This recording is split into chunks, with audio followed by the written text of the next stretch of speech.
First and foremost, I'm super excited. You have no idea who we have on the show today.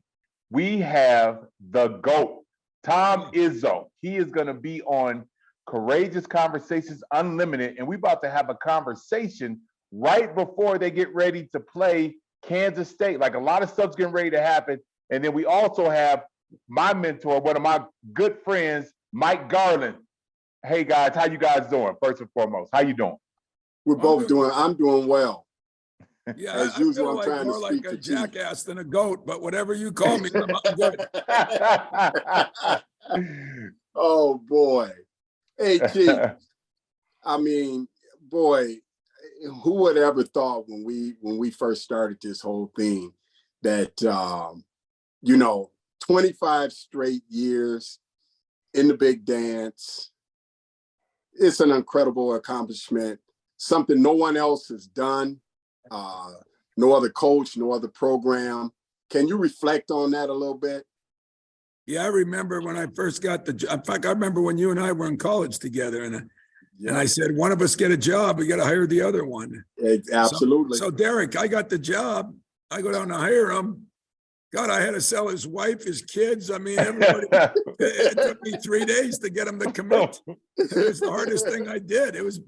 It was hard to recruit the land, but no, Mike joined us right away early, and we just kind of ham and egged it those first couple of years, trying to learn how to do it, and we had some things going. We got a great recruit, Mateen Cleaves. He kind of was the Pied Piper that dragged a lot of other guys, Charlie Bell, Morris Peterson, Antonio Smith, and then it started growing. And it's why we always say that the player-coach team's better than a coach-coach team, because, players can recruit players. And he got Jason Richardson, and there were so many good guys, Andre Hudson, David Thomas, and we put together a little string there, Mike, right? And once we started winning, we won 4 Big Ten championships in a row, won a national championship. And then I realized what they told me. It's harder to maintain than it is to build. Yeah, that's true. Right. But it's been good. It's been all good. And Chief, that applies to anything someone would do in their life. It really does. And too many people just run away from the process. And that's where what I loved about your leadership. You made us stick to the vision that we set. And you allowed us to be part of that process. But then once we made that decision on what it was going to be, you held everybody accountable to that. And it was great. Well, you and I talk all the time, I think it's some of the things that are lacking right now a little bit in society is accountability. And I don't care what you're doing, and I don't care who's listening. Doesn't have to be sports people. It could be people in business, people in life, exactly. Fathers, mothers, family people.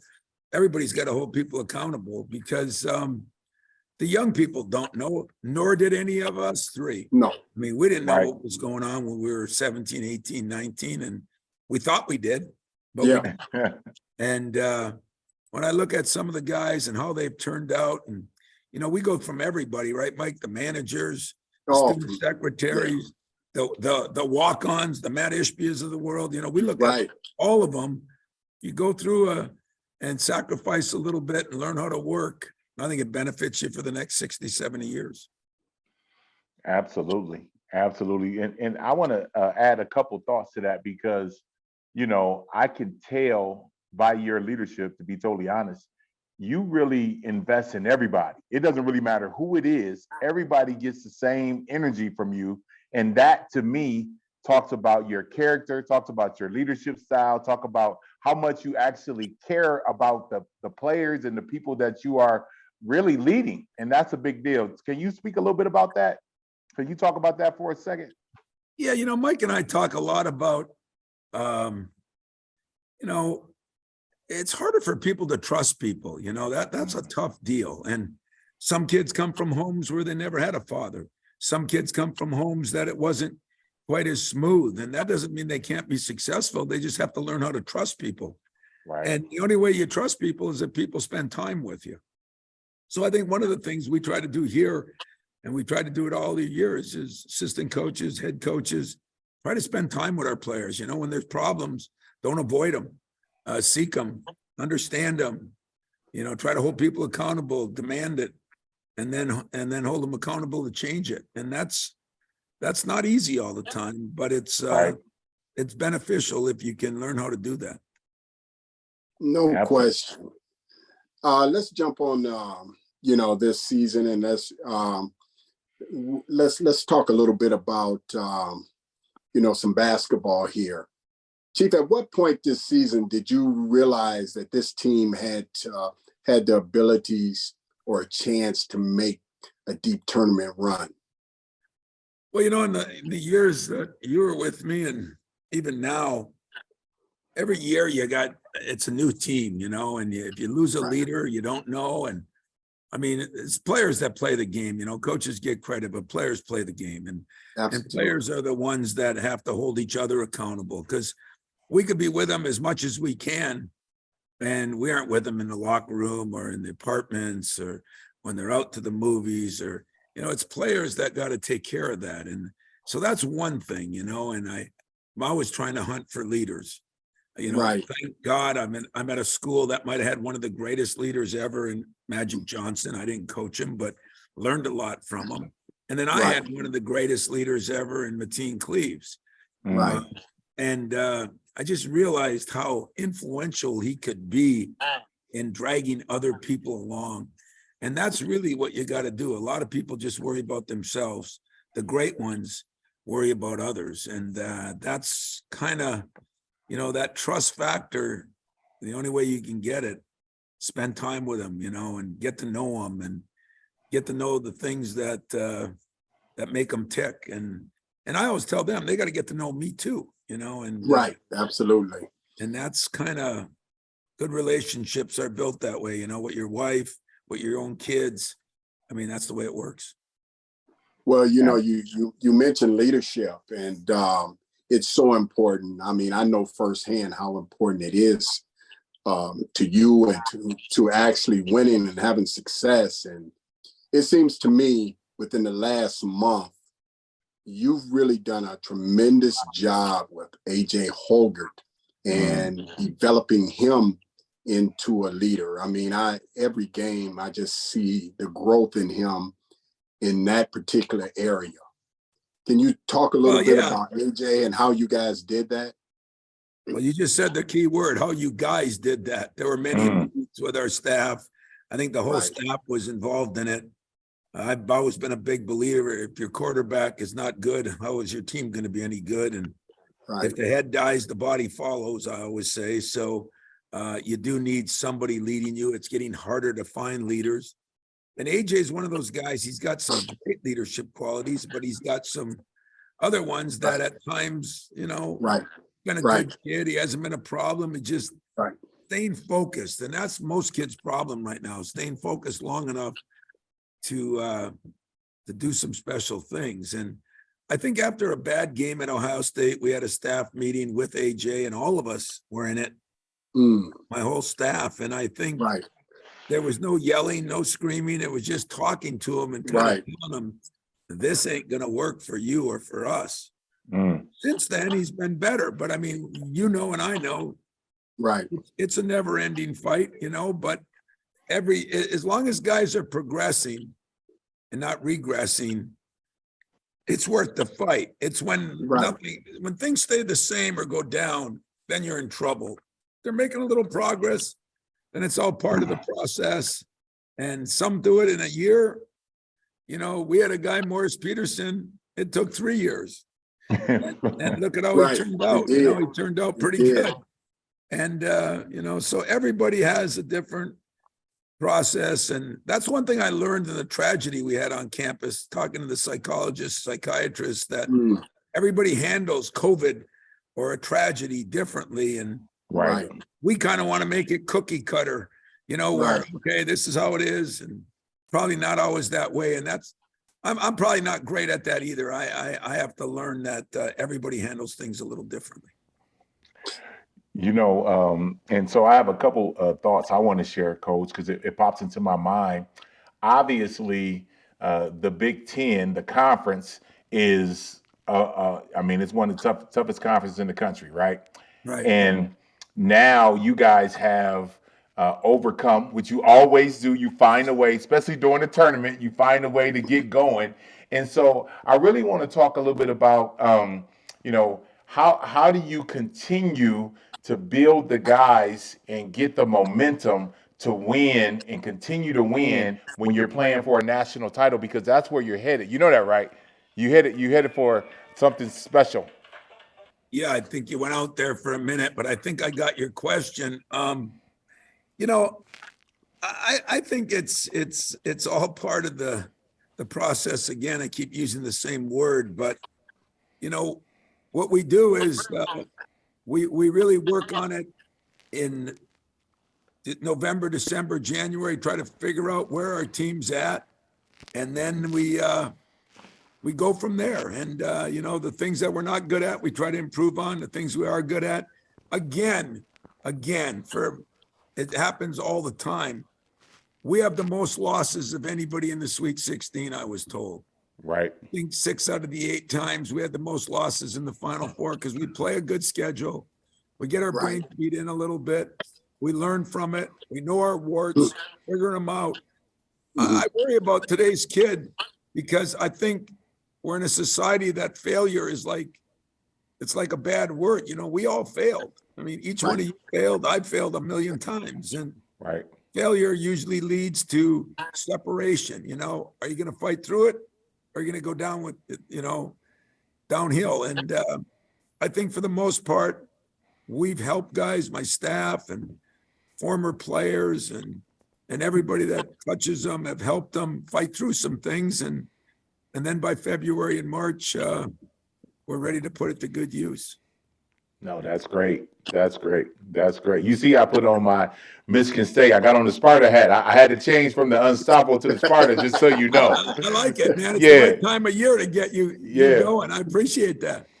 Yep. Well, maybe, but Chief, maybe our team will play like the insignia on his hat. It stands for Unstoppables, and his last name being Boles, but maybe we'll be Unstoppables for the rest of the season. Well, it's going to be fun. It's going to be fun, Mike, to see. We play a good team in Kansas State, but I'll tell you what, the team we just played, Marquette, I thought Shaka Smart did an unbelievable job. Oh, you're unbelievable. I totally agree. They were really good. One of the things that I don't think any of the listeners or Spartan Nation or anybody listening to this podcast realizes the significance of what you do in the hotel to prepare for the games, the film and the walkthroughs, and it sounds simple, but you've got every detail to that down, how much time to really spend on each segment. And it's a system, especially in a one-day turnaround. Nobody else in the country does anything like we do in that perspective. Can you talk about that a little bit? Yeah, if you remember, that started back when we played in our first one against Eastern Michigan, and then we played Princeton. And one day we had to turn around to Princeton. And what happens is your staff does most of the work. The assistant coaches all have a team before we even get here. So somebody wins, somebody loses. The managers, we have an incredible group of managers that, our video guys, they put together the video. The managers, they chalk out the tape down the floor here so we can walk through in the hotel. So we don't, especially in New York, you don't want to waste time trying to go to a high school because it could be 3 blocks away and take you a half hour. Right. So we do a lot right here in the hotel with film. We do a lot with walkthroughs. It's kind of fun. It's fun to get my football camaraderie, Mark D'Antonio, Mel Tucker have been in the room with us. And, they really kind of like that. It's the walkthroughs are great, because you can put a court down and make it look just like the court you're playing on, just a little bit smaller. So we do that. And it creates a situation where we can rest yet get work done. And that's kind of the key. Well, it brings me to mind. I heard you say on one of the interviews that, last week, you had some walkthroughs that were comparable to the Travis Walton walkthrough when we beat Louisville. I mean, that was unbelievable, Chief. I've never, Yeah, neither have I. I mean, Mateen, I knew he was ready that championship game, but Travis, when Mateen did it, we were really good, Right. Travis, I think we were 4 or 5 seed, and Louisville was the ultimate number 1 seed, and right. He had those guys ready. They were like marching into the war, man. He came into that game meal, and yeah, he did. And we just said, we're winning. It was just the body language of people, and you could tell that. And that's where preparation is so important, and reading body language. And I think for the most part, you can really tell when a team through the walkthrough or the film session is engaged. And that's a comforting feeling for a coach. Now, you still got to go out and play. You still got to make shots. But at least you sleep a little better knowing that your guys are ready to go. Absolutely. Absolutely. Cynthia and I, Chief, were watching the Big Ten. We ran the special about our team last night, that national championship team. And it brought tears to my eyes, man. But, you talk about body language. I never will forget it. And as you know, it was always my job to go and get everybody, make sure that they were ready to go and get to the bus on time and line them up. And I never will forget that day of the national championship game. I walked out of my room, and I usually start about a half hour early. And every one of them guys were standing on that rail, and they looked me right in the eye and said, OG, we ready to go. Yeah, I knew then that we were going to win that game. Yeah, that's a good feeling, because the players are the ones that play it. And this day and age, it's harder to get them focused as much. It's harder to get them, focused on the task at hand. They got so many things going on with Twitter and all these electronics and Xbox and this and that. Then you got the traditional ones of girlfriends, your buddies, your family. But absolutely, when you add the other ones in there, it's a lot on their plate. So we've got to make sure that you try to keep them as focused as you can. And that's getting to be the hardest task. And I would think the same with young kids in school. My kids are older now, but I got a granddaughter coming, and I'm sure that when that happens, I'll be telling her to focus in every day. Hey, I've always told you this. I got 8 of them, and it's going to change. It's going to change your life. You watch what I tell you, man. What I tell you, brother. Yeah, you do have. You have enough to start. Pretty soon, you'll start a football team. The hell with basketball. Well, you know what? I got 3 little boys there, and I tell you what, every one of them is stout built. And you know how much I love football, just like you do. So that would warm my heart for them to be able to do that. I'm serious. Man. I'm sure they will, man. They got good genes. You were a good athlete, so they got good genes. But yeah, it's going to be an interesting game tomorrow, guys. We're really it's no matter what you do, when that ball goes up in the air, to jump ball, that's when you really got to be ready. You can be ready in all the other things, but you still got to be able to play the game. And I always said, we coined that phrase up in Syracuse. You got what seems like minutes of work for years of memories. For a lifetime of memories. Right. The whole life. Moments of work for a lifetime of memories. I do remember that. And that's kind of where we are now.